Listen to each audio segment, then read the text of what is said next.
Eh, c'est bleu! Mais non, c'est rouge! Mais non, c'est bleu! Mais non, mais t'es bête ou quoi? C'est rouge, regarde! T'es con ou quoi? C'est bleu! Connard! Quoi? Va te faire enculer! C'est rouge!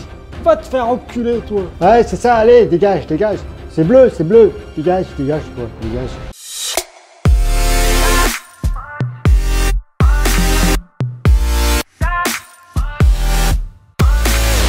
Bonjour à tous, Teddy à Love Consulting. Aujourd'hui, je vais vous parler de comment résoudre les conflits. Un conflit, qu'est-ce qu'un conflit?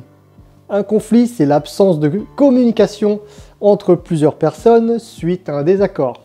Si, suite à un désaccord, il n'y a pas blocage de la communication, ça s'appelle un débat. Non mais regarde, c'est bleu parce que ça ressemble un peu à de l'eau. Non, c'est rouge. Regarde, ça ressemble à une tomate. Eh, c'est bleu! Mais non, c'est rouge! Mais non, c'est bleu! Mais non, mais t'es bête ou quoi? C'est rouge, regarde! T'es con ou quoi? C'est bleu! Connard! Quoi? Va te faire enculer! C'est rouge! Va te faire enculer, toi! Ouais, c'est ça, allez, dégage, dégage! C'est bleu! Dégage, dégage, quoi, dégage! Dans la vie professionnelle, mais également dans la vie personnelle, les conflits peuvent apparaître. Oui, ça arrive très souvent, enfin, de temps en temps, voire très souvent pour certaines personnes. Pourquoi? Parce que déjà, le conflit, il est généré, en général, de manière générale, à cause de deux choses. La première chose, c'est que la situation impacte votre référentiel culturel. La deuxième chose, c'est que la situation peut générer chez vous une crainte. Qu'est-ce que le référentiel culturel? Alors, votre référentiel culturel, c'est tout simplement l'accumulation de toute votre expérience dans votre vie, depuis que vous êtes né. Donc, c'est-à-dire que au fil des ans, dans votre tête, vous vous êtes fixé des normes. Donc selon votre expérience éducative, votre expérience sociétale, ou bien à l'école ou au travail, vous vous êtes en fait construit un référentiel dans votre esprit des bonnes façons donc de savoir être et de savoir se comporter, de savoir vivre. Salut, moi c'est Jean-Grégoire, enchanté. Hey. Bonjour, moi c'est Jean-Kevin et je suis très enchanté de te rencontrer, vraiment très ravi et merci pour ta confiance. Ah, ouais, enchanté,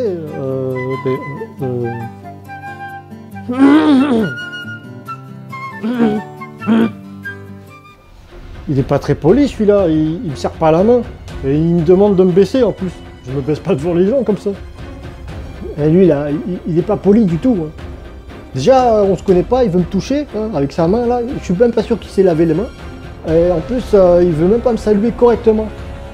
Juste une petite phrase, salut. Mais non, mais c'est quoi ça? Quant à la peur génère chez nous de l'inquiétude. Et l'inquiétude génère chez nous de la colère. Et ensuite, ça génère des conflits. Aïe! Et attention, vous venez juste de me marcher sur le pied, monsieur. Ah!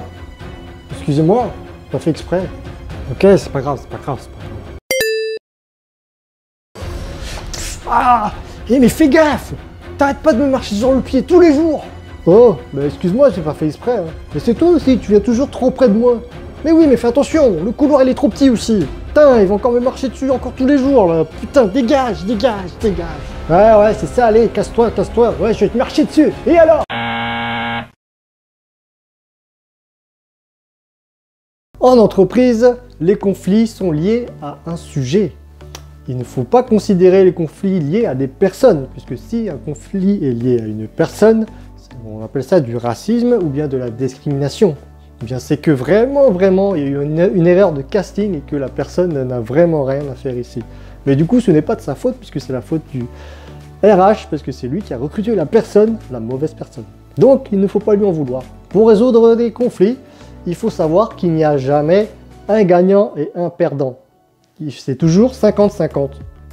Parce qu'en fait, pour résoudre des conflits, il faut négocier. Et en négociant, il faut prendre en compte les besoins et les retours de chaque personne pour pouvoir trouver un terrain d'entente.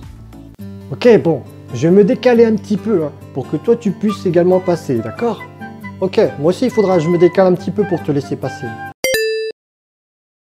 Ok, bon, je vais me décaler un petit peu hein, pour que toi tu puisses également passer, d'accord? Ok, bah merci, hein. Mais moi je me décalerai pas par contre. Hein. Vous l'avez compris, résoudre un conflit, c'est de la collaboration. Donc avant de résoudre un conflit, il faut que chaque personne se soit calmée. Hein. Il ne faut pas résoudre le conflit directement après le conflit, il faut attendre un petit temps, mais pas trop non plus, sinon après on oublie. Donc vraiment un petit temps.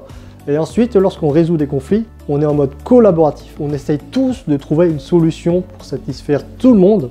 Et surtout, très important, on n'émet pas des déductions ni des ressentis. On émet uniquement nos émotions et les faits. Uniquement émotions et faits. Pas de ressenti, pas de déduction ou d'anticipation ou de je ne sais quoi.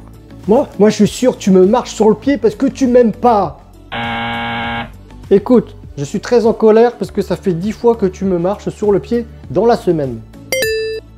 C'est important d'exprimer votre émotion suite à ce conflit, puisqu'en fait l'émotion va permettre à votre interlocuteur de comprendre en quoi la situation vous gêne. Et les faits sont également très importants puisque ce sont la preuve entre guillemets de la situation actuelle. Ce sont des preuves qu'on peut vérifier et donc ce sont des faits.